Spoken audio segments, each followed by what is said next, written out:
Welcome to our channel. Today Bible verse in Tamil.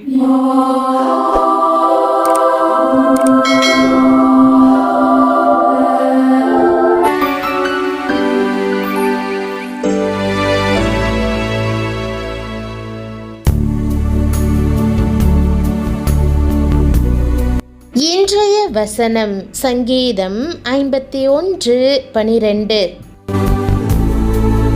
கிறிஸ்துவுக்குள் பிரியமானவர்களே, நம்முடைய ஆண்டவரும் இரட்சகருமான இயேசு கிறிஸ்துவின் வல்லமையுள்ள நாமத்தில் உங்களை வாழ்த்துகிறேன்.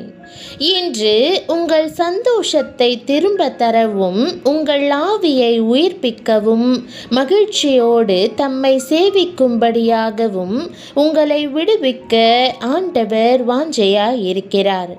உமது இரட்சணிய சந்தோஷத்தை திரும்பவும் எனக்கு தந்து உற்சாகமான ஆவி என்னை தாங்கும்படி செய்யும் என்ற வசனத்தை இன்று நாம் தியானிப்போம்.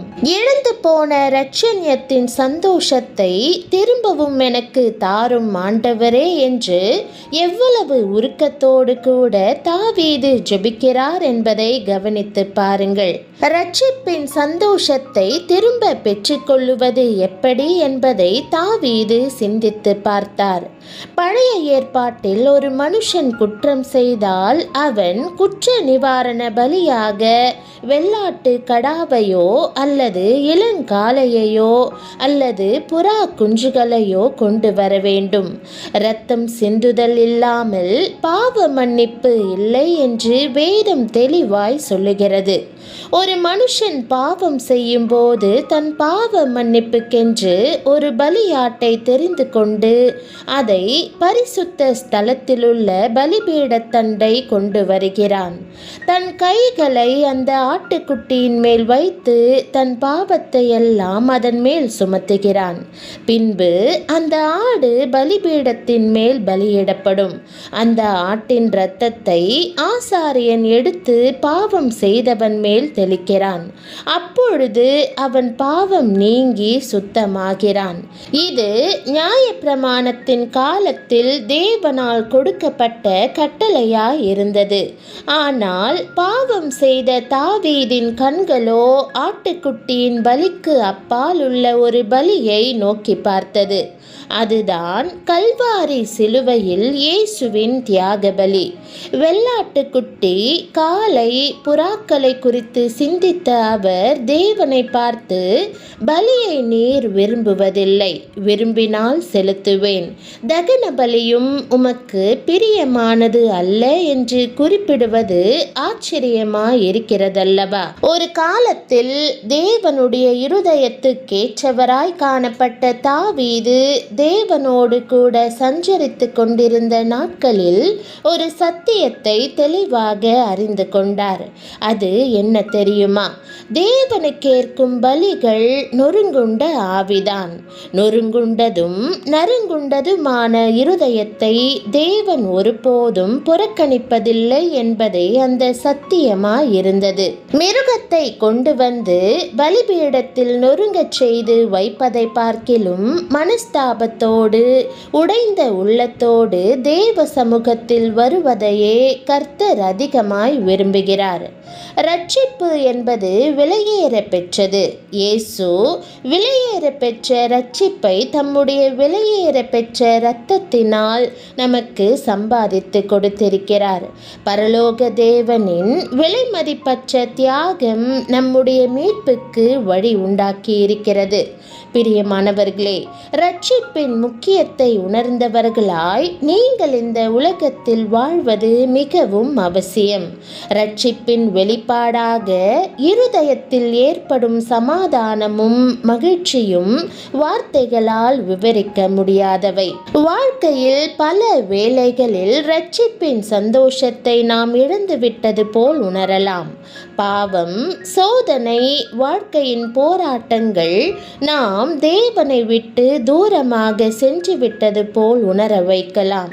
ஒரு காலத்தில் நாம் முழுவதும் அக்கினியாய் வைராக்கியமாய் ஆண்டவருக்கு ஊழியம் செய்ய வாஞ்சையாய் இருந்திருக்கலாம். ஆனால் காலம் செல்ல செல்ல தோல்விகளும் பலவீனங்களும் வந்து நம் அக்கினியை மங்கச் செய்யலாம். ஒரு காலத்தில் தைரியமா எது வந்தாலும் பரவாயில்லை என்று இயேசுவை பின்பற்றிய பேதுருவை போல நம்முடைய பலவீனங்களில் நாம் ஆண்டவரை மறுதலிக்கவோ ஏமாற்றவோ செய்திருக்கலாம். பேதுரு இயேசுவை 3 முறை மறுதலித்த போது அவன் உள்ளம் உடைந்து தன்னை மன்னிக்கவே முடியாது என்று எண்ணி கசந்து போய் அழுதான். ஆனால் நம் ஆண்டவர் இரக்கம் மிகுந்தவர். இயேசு மரணத்திலிருந்து உயிரோடு எழுந்த பிறகு பேதுரு மறுதலித்ததற்கு சமமாக 3 முறை நீ என்னில் அன்பாய் இருக்கிறாயா என்று கேட்டு சீர்படுத்தினார்.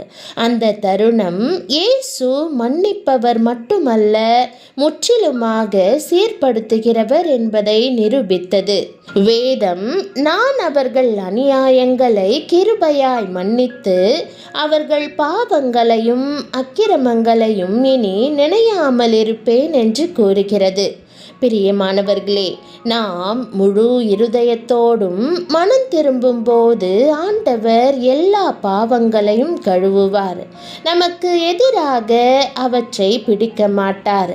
அவர் இரட்சிப்பின் சந்தோஷத்தை திரும்ப தருவார். குற்ற உணர்ச்சியின் பாரத்தை அகற்றுவார்.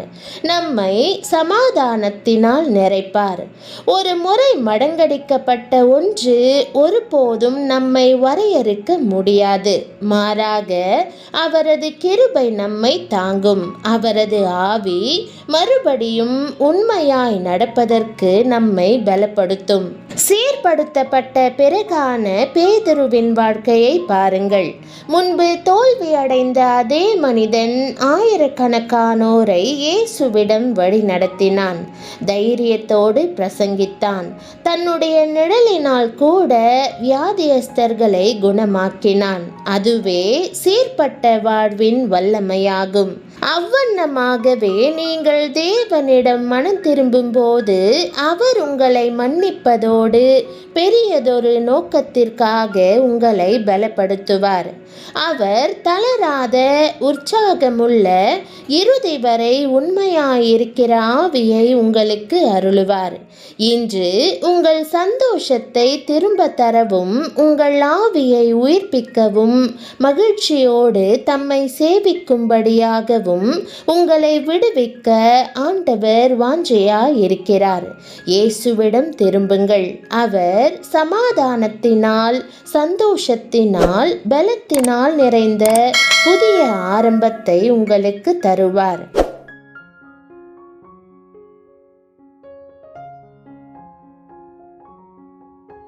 ஜெபம். அன்பின் தகப்பனே, என் பாவங்களை மன்னித்து என்னை சீர்படுத்துவதற்காக உம்மை ஸ்தோத்தரிக்கிறேன். இன்றைக்கு இரட்சிப்பின் சந்தோஷத்தால் மறுபடியும் என்னை நிரப்பும். தினந்தோறும் உம்மை உண்மையாய் சேவிக்க விரும்பும் ஆவியை எனக்கு தந்தருளும். குற்ற உணர்வின் எல்லா பாரத்தையும் அகற்றி சமாதானத்தினாலும் சந்தோஷத்தினாலும் அந்த இடத்தை நிறைத்தருள வேண்டும் என்று இயேசுவின் நாமத்தில் ஜெபிக்கிறேன் நல்ல பிதாவே, ஆமென். தேவனுடைய நாமம் மகிமைப்படுவதாக. ஆமென்.